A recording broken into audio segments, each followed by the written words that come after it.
오늘 우리가 함께 볼 하나님의 말씀은 로마서 2장 25절에서 29절까지 말씀입니다. 제가 봉독해 드리겠습니다. 내가 율법을 행하면 할례가 유익하나 만일 율법을 범하면 내 할례가 무할례가 되느니라. 그런즉 무할례자가 율법의 규례를 지키면 그 무할례를 할례와 같이 여길 것이 아니냐. 또한 본래 무할례자가 율법을 온전히 지키면 율법 조문과 할례를 가지고 율법을 범하는 들을 정지하지 아니하겠느냐. 무릇 표면적 유대인이 유대인이 아니요 표면적 육신의 할례가 아니니라. 오직 이면적 유대인이 유대인이며 할례는 마음에 할지니 영에 있고 율법 조문에 있지 아니한 것이라. 그 칭찬이 사람에게서가 아니요 다만 하나님에게서니라. 아멘.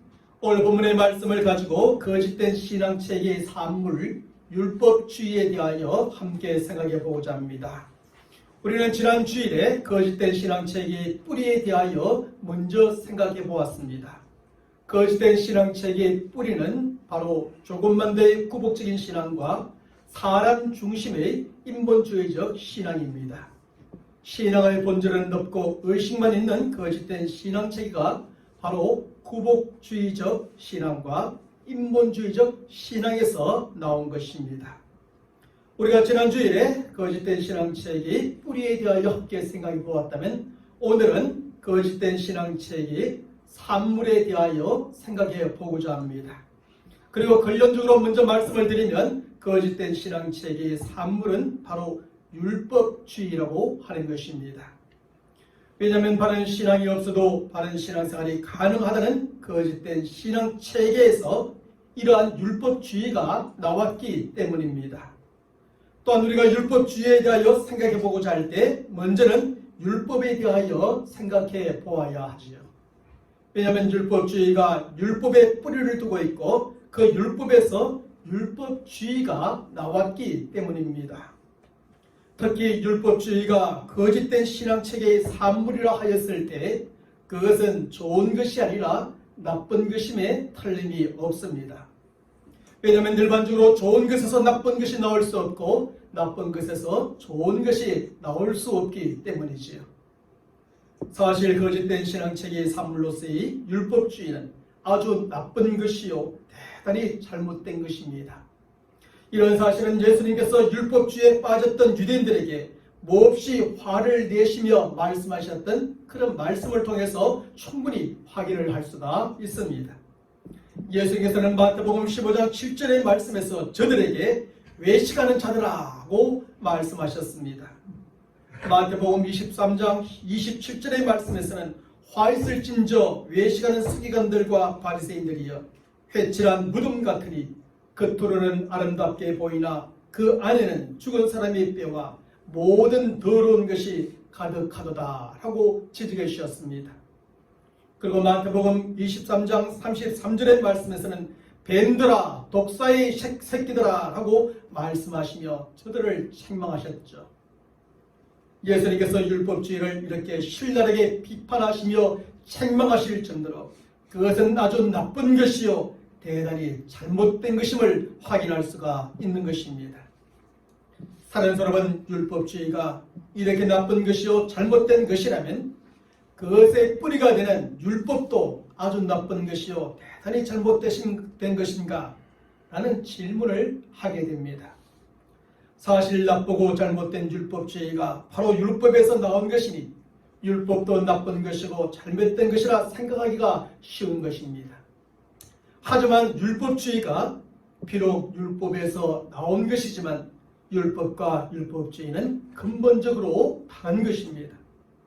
다시 말하면 율법이 나쁘고 잘못된 것이어서 그것에서 나온 율법주의가 나쁘고 잘못된 것이 아니라는 뜻입니다.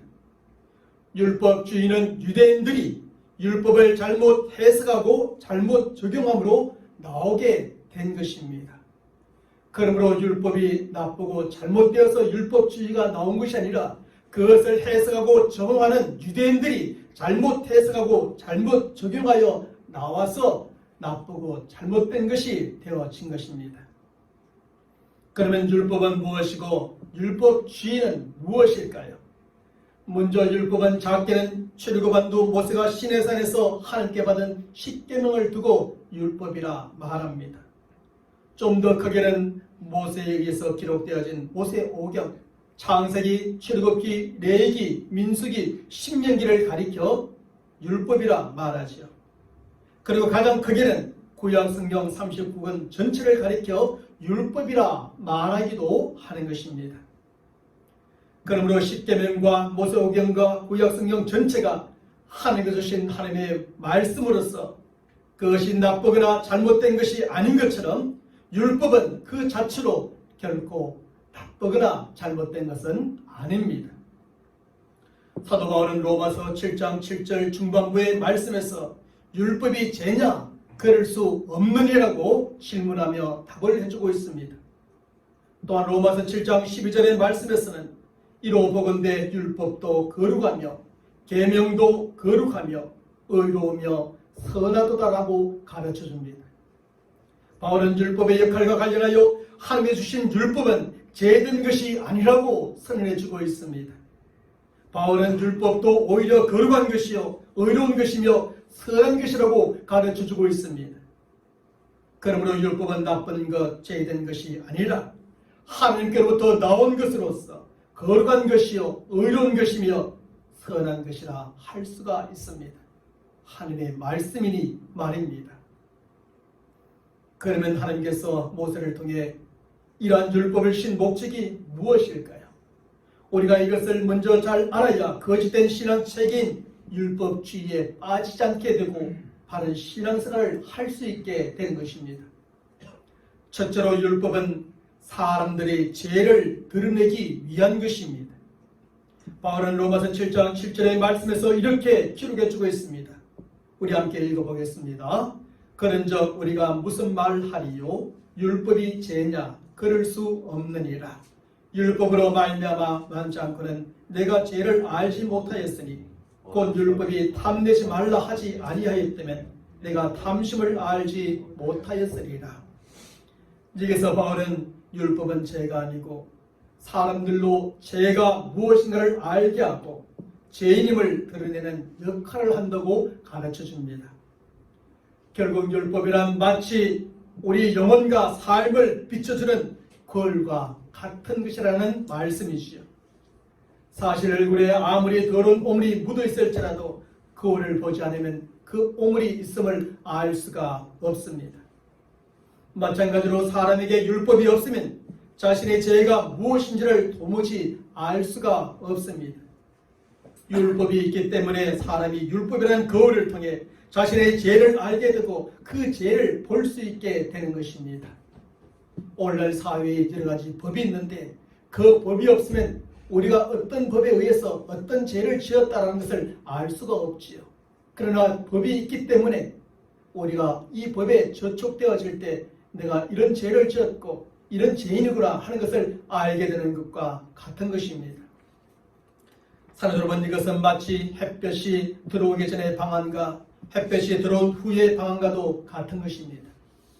햇볕이 들어오기 전의 방안은 어둡기 때문에 깨끗한지 더러운지 먼지가 있는지 없는지 알 수가 없습니다. 하지만 햇볕이 방안으로 쫙 비쳐 들어오게 되면 그 방안의 상태와 먼지의 정도가 완전히 드러나게 되지. 방안이 깨끗한지 더러운지 먼지가 방안에 가득한지 그렇지 않은지 확연하게 보여지게 되는 것입니다. 율법 곧 하나님의 말씀이 사람의 마음과 삶 속에 비쳐 들어오면 이렇게 죄됨을 알게 됩니다. 자신의 마음과 삶 속에 수많은 죄로 가득하고 차 있음을 드디어 발견하게 되는 것이지요. 바로 이것이 하나님께서 사람들에게 율법을 주신 첫 번째 목적이요 율법의 역할입니다. 둘째로 율법은 사람들의 죄를 심화시키기 위한 것입니다. 바울은 로마서 7장 9절과 10절의 말씀에서 이렇게 또한 기록해 줍니다. 우리 함께 읽어봅니다. 전에 법을 깨닫지 못할 때에는 내가 살았더니 계명이 이르매 죄는 살아나고 나는 죽었도다. 생명에 이르게 할 그 계명이 내게 대하여 도리어 사망에 이르게 하는 것이 되었도다. 다시 말하면 바울은 자신도 하나님의 율법을 몰랐을 때는 죄인인 줄 몰랐고 그 자신은 죽은 자가 아니라 산 자라고 여겼다는 것입니다. 하지만 율법을 알면 알수록 자신이 죄인이라는 사실을 더욱더 깨닫게 되고 그런 만큼 사망에 이를 수밖에 없는 존재임을 절감하게 되었다는 뜻이지요. 이처럼 율법은 사람들의 죄를 더 깊고 더 넓고 더 크게 보이게 만들어줍니다. 그래서 하나님의 말씀을 알면 알수록 그 말씀을 비춰볼 때 내가 얼마나 큰 죄인인지 얼마나 많은 죄를 지었는지 하나님의 말씀을 따라 내가 얼마나 살지 못했는지를 더욱더 절감하게 만듭니다. 그래서 사람이 율법으로는 아주 심각한 죄인이라는 사실을 깨닫게 될 뿐 그것으로는 도저히 의롭게 될 수 없고 구원을 얻을 수 없다는 사실을 발견하게 되는 겁니다. 사는 사람은 어른이나 어린아이나 마찬가지로 무엇을 하지 말라고 하면 그것을 더 하고 싶은 욕망이 일어납니다. 유리창을 깨끗이 닦아놓고 만지지 말라 하면 괜히 그것이 만져보고 싶습니다. 화랑에 들어가서 그림 곁에 그림을 만지지 마세요라고 하면 괜히 이게 어떻게 칠해졌는지 궁금해서 만져보고 싶어 합니다. 그런데 바로 이것이 사람의 죄된 본성에서 나오는 겁니다. 예수를 믿어도 죄의 본성은 여전히 있어서 하나님의 말씀을 따라 율법을 따라 살지 않으려고 합니다. 반대로 사는 것, 죄의 본성으로 따라 사는 것은 참 빠른데 그것을 억제하며 이기며 사는 것은 그렇게 어렵습니다. 죄의 본성은 사람의 마음속에 자리 잡고 있어서 더욱더 죄의 욕망을 부추질하게 되는 것이지. 그래서 사람을 가르치지 않고 가만히 두면 더 선해지고 더 발라질 것 같은데 그렇지 않습니다. 마치 밭을 가꾸지 않으면 온갖 잡초로 가득해지는 것처럼 가르치지 않고 피우지 않으면 온갖 지약으로 더 더러워지고 더 악해지는 것이 사람인 것입니다. 그러므로 죄의 본성을 가진 사람은 하나님의 율법을 대하면 대할수록 그 속에 죄가 더욱더 크고 무겁다는 것을 깨닫게 됩니다.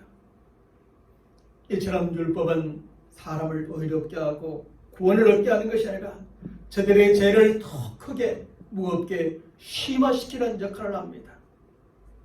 바로 이것이 하나님께서 사람들에게 율법을 주신 두 번째 목적이요 율법의 또 다른 역할이지요. 셋째로 율법은 사람들을 예수님께로 인도하기 위한 것입니다. 바울은 갈라디아서 3장 24절의 말씀에서 이렇게 밝혀줍니다. 또 함께 읽어보겠습니다. 이같이 율법이 우리를 그리스도에게로 인도하는 몽학선생이 되어 우리로 하여금 믿음으로 말미암아 의롭다함을 얻게 하려 함이니라. 여기서 바울은 율법이 우리를 그리스도에게로 인도하는 몽학선생의 역할을 한다고 기록해 줍니다. 여기서 몽학선생이란 초대교회 당시에 있었던 독특한 사회제도요 가정제도 중에 하나입니다. 초대교회 당시에 그래도 괜찮게 사는 집안에서는 가정의 노예들 중에서 똑똑한 자를 택하여서 자신들의 귀한 자녀들의 가정교사로 삼았습니다. 그러므로 저들이 자녀들을 가르치는 일을 하기도 하였지만 저들의 또 다른 역할은 자녀들이 학교까지 안전하게 잘 갔다가 올 수 있도록 인도하는 역할을 하였습니다. 그래서 저들은 자녀들을 학교까지 안전하게 데려다주고 학교를 마치게 되면 다시 집까지 안전하게 데려오게 하였던 것이지요. 사는 여러분, 그런데 바울은 율법이 이러한 몽학선생의 역할을 한다는 것입니다. 다시 말하면 율법이 사람들을 예수 그리스도에게로 안전하게 인도하는 그런 역할을 한다는 뜻이지요. 이미 말씀드린 대로 율법은 사람들의 죄를 드러내게 하고 그 죄를 더 크고 무겁게 심화시키는 역할을 합니다. 그래서 스스로의 힘과 노력으로는 의롭게 될 수 없고 구원을 얻을 수 없음을 깊이 깨닫게 만들어줍니다. 그리고 그 율법은 이런 사람들의 몽학선생이 되어 이제 저들을 예수 그리스도에게로 인도하는 역할을 합니다.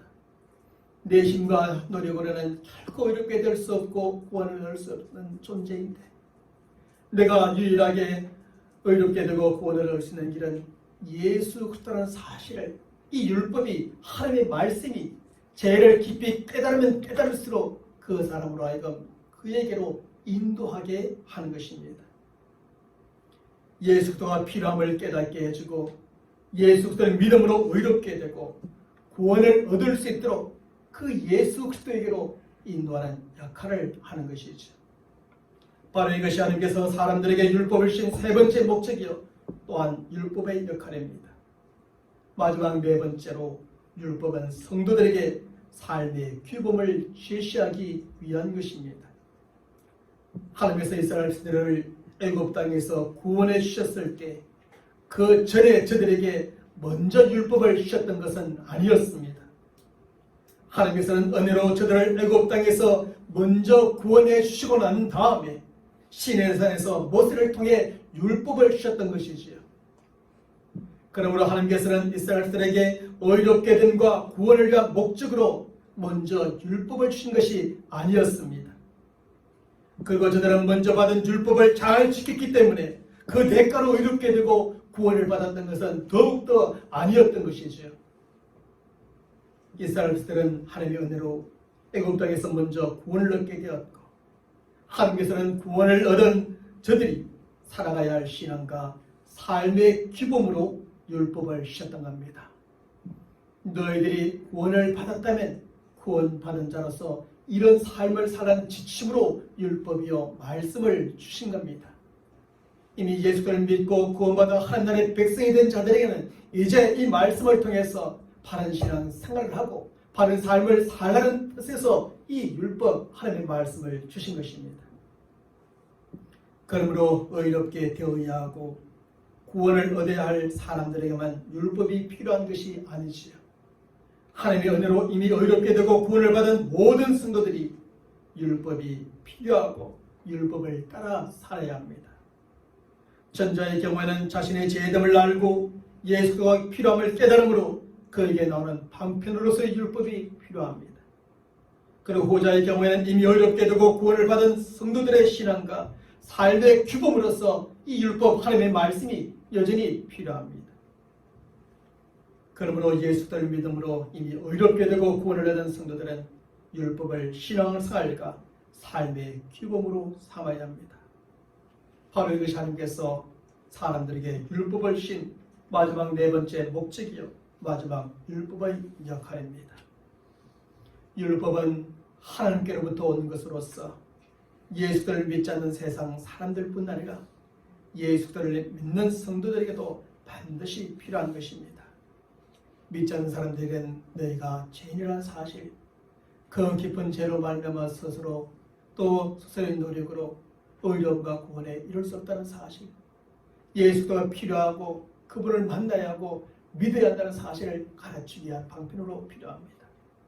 그리고 예수를 이미 믿는 우리에게는 이제 우리가 어떻게 신앙생활을 해야 되는지, 어떻게 바르게 살아가야 되는지 그것을 위해서 반드시 필요한 것입니다. 바로 이런 점에서 우리는 율법을 그냥 죄된 것, 나쁜 것, 악한 것이라고만 생각해서는 안 됩니다. 율법은 하나님께로부터 온 것이니 좋은 것, 거룩한 것, 선한 것인 줄 알고 믿음으로 받아야 합니다. 그리고 하나님께서 그것을 우리에게 주신 목적에 따라 바르게 해석하고 우리의 신앙생활과 삶에 바르게 적용하며 살아야 될 줄로 믿습니다.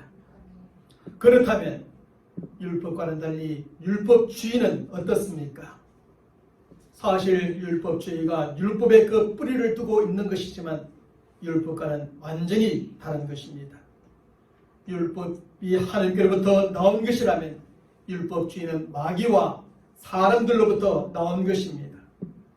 그래서 예수님은 율법주의에 빠져 있었던 유대인들에게 요한복음 8장 44절의 말씀에서 이렇게 밝혀줍니다. 너희는 너희 아비 마귀에게서 났으니 너희 아비의 욕심대로 행하느니라. 그는 처음부터 살인한 자요 진리가 그 속에 없으므로 진리에 서지 못하고 거짓을 말할 때마다 제 것으로 말하나니 이는 그가 거짓말쟁이요 거짓의 아비가 되었습니다. 율법주의에 빠진 유대인들을 향하여 너희 아비가 누구냐? 마귀라는 것입니다. 마귀는 어떤 존재야? 거짓말쟁이라는 것입니다. 온갖 거짓말로 잘못된 것, 거짓된 것을 저들에게 가르치고 저들로 그렇게 행하도록 만든다는 겁니다. 율법주의가 거짓의 아비인 마귀와 그의 자식인 저 유대인들로부터 나왔음을 지적해주고자 하신 말씀입니다. 그러므로 하나님께로부터 나온 율법과 마귀와 유대인들로부터 나온 율법주의는 다른 것입니다. 하나님께로부터 나온 율법은 진리이지만 마귀와 유대인들로부터 나온 율법주의는 거짓입니다. 율법은 거룩한 것, 의로운 것, 선한 것이지만 율법주의는 죄된 것, 나쁜 것, 악한 것입니다. 율법은 바른 신앙생활과 바른 신앙으로 인도하지만 율법주의는 잘못된 신앙생활과 잘못된 신앙으로 인도합니다. 따라서 율법을 따르게 되면 진리와 거룩과 의와 선 그리고 바른 신앙과 바른 신앙생활에 이르러 결국 알맹이 성도가 되어집니다.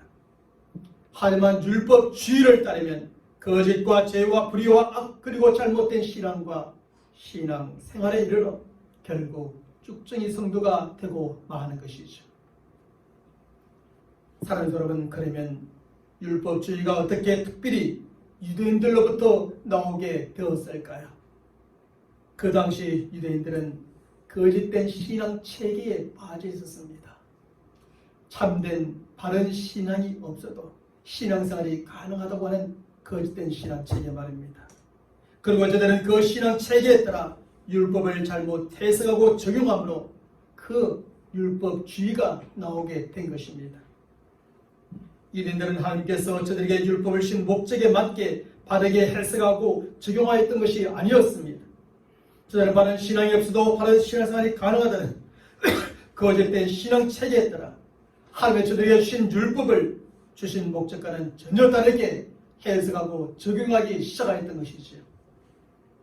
유대인들은 하나님께서 저들에게 율법을 주신 목적보다는 율법적인 의식과 행위에 초점을 맞추어 해석하고 적용하였습니다. 그리고 저들이 해석하고 적용한 대로 그저 겉으로 드러나는 의식만 잘 지켰고 보이는 행위에만 열심을 냈습니다. 이렇게 하여 저들에게 율법과 다른 율법주의가 나오게 되었고 저들은 율법적인 의식과 행위에 맞춰 율법을 열심히 지켰으니 율법주의자라 그렇게 불리게 된 것입니다. 그래서 율법주의는 참된 신앙체계의 산물이 아니라 거짓된 신앙체계의 산물입니다. 하나님을 진심으로 사랑하는 마음과 하나님을 바르게 하는 지식이 없어도 종교적인 의식만 잘 지키면 된다는 거짓된 신앙체계의 산물입니다.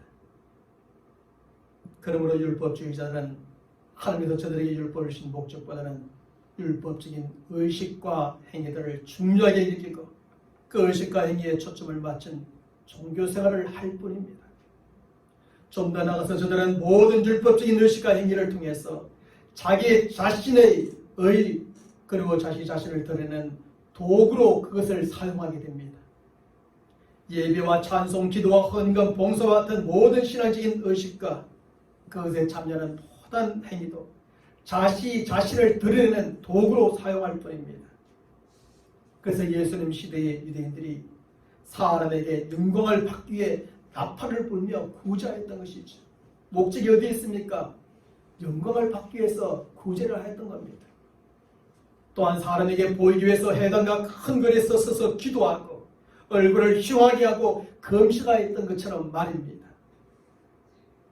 그래서 저들은 참된 신앙생활이 아니라 겉으로 보여지는 형식적이고 외식적인 종교생활을 하게 되는 것입니다.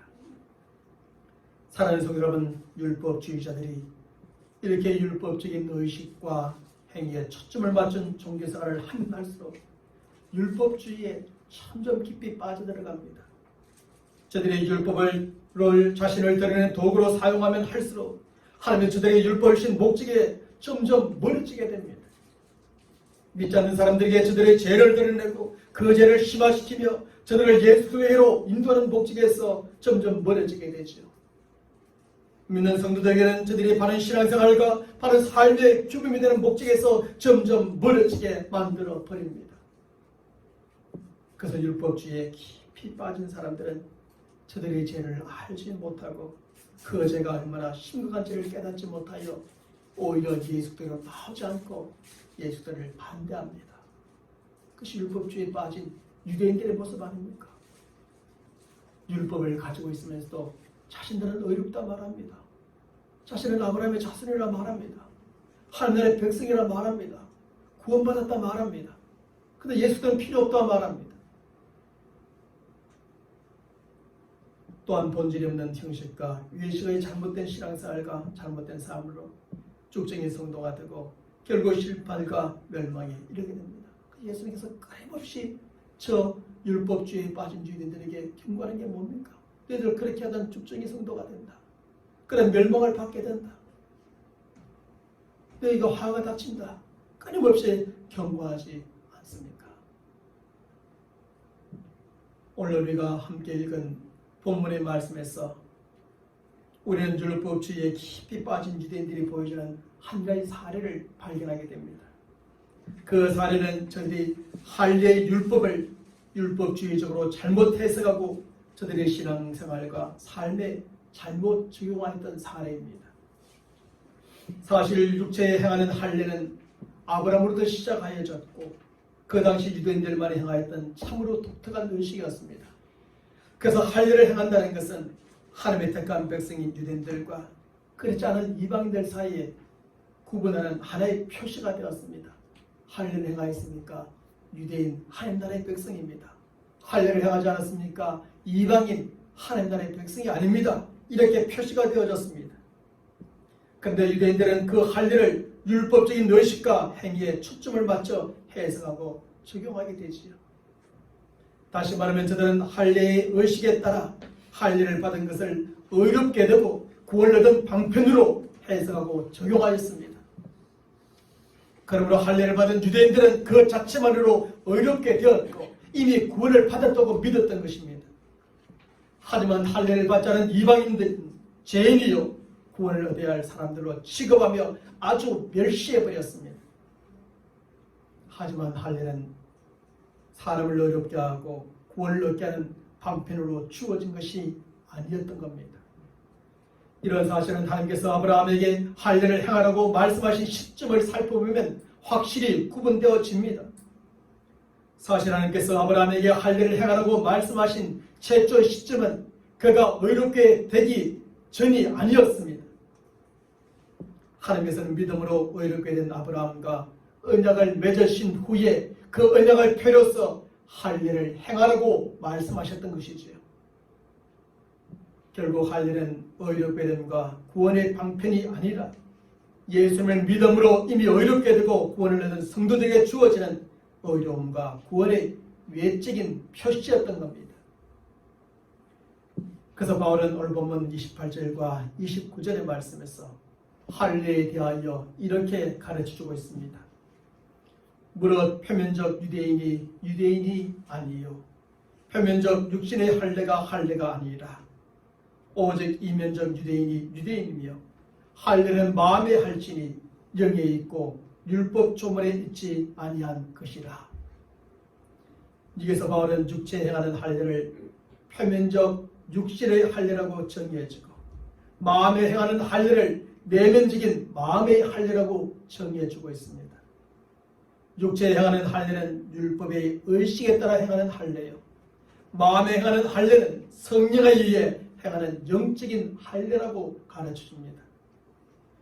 그러므로 참된 할례는 율법의 의식에 따라 육체에 행하는 육신의 할례가 아니라 성령에 의해 마음에 행하여지는 영적인 할례라고 가르쳐줍니다.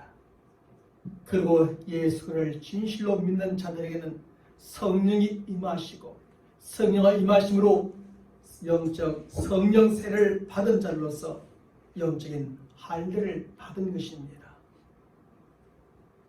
하지만 율법주의에 깊이 빠졌던 유대인들은 마음에 행하는 영적인 할례와는 상관없이 육체에 행하는 육신의 할례를 받은 것으로 의롭게 되겠다고 생각하였습니다. 저들은 성령에 의한 영적인 할례와는 상관없이 율법의 열식에 따라 행하는 할례를 받은 것으로 구원을 얻었다고 믿었습니다. 결국 유대인들은 할례의 참된 의미를 모르고 그것을 하나의 의식으로 생각하였고 의롭게 됨과 구원의 방편으로 해석하고 적용하였던 것이죠.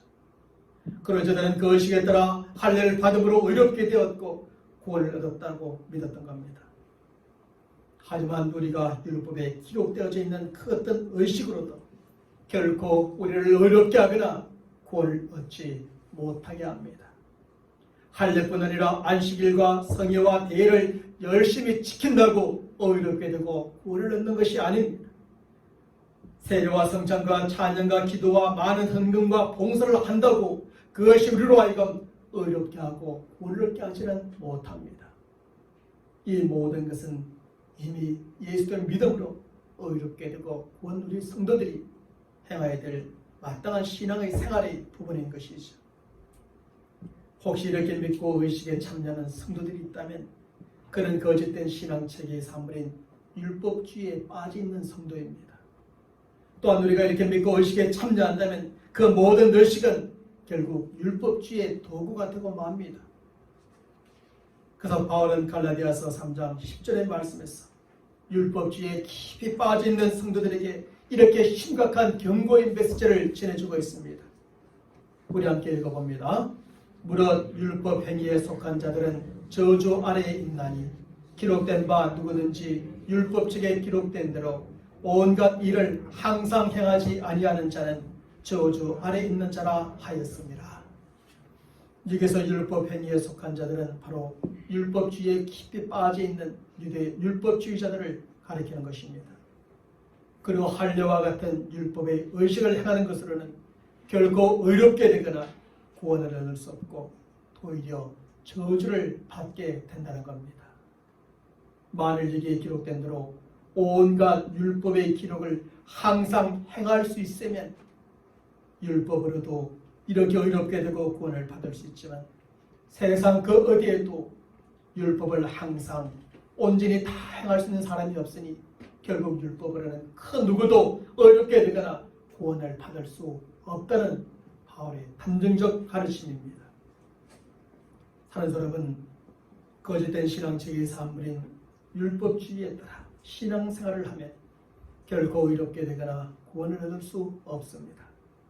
율법적인 의식을 모두 행함으로 스스로는 의롭다 생각하고 구원을 얻었다 믿을지 모르지만 그 결과는 저주입니다. 그러므로 우리는 거짓된 신앙체계의 산물인 이런 유대주의적 율법주의에 빠진 성도들이 되지 말아야 합니다. 율법 곧 하나님의 말씀을 잘못 해석하고 잘못 적용하여 율법주의에 따라서 신앙생활을 하고 살아가는 성도가 되지 말아야 합니다.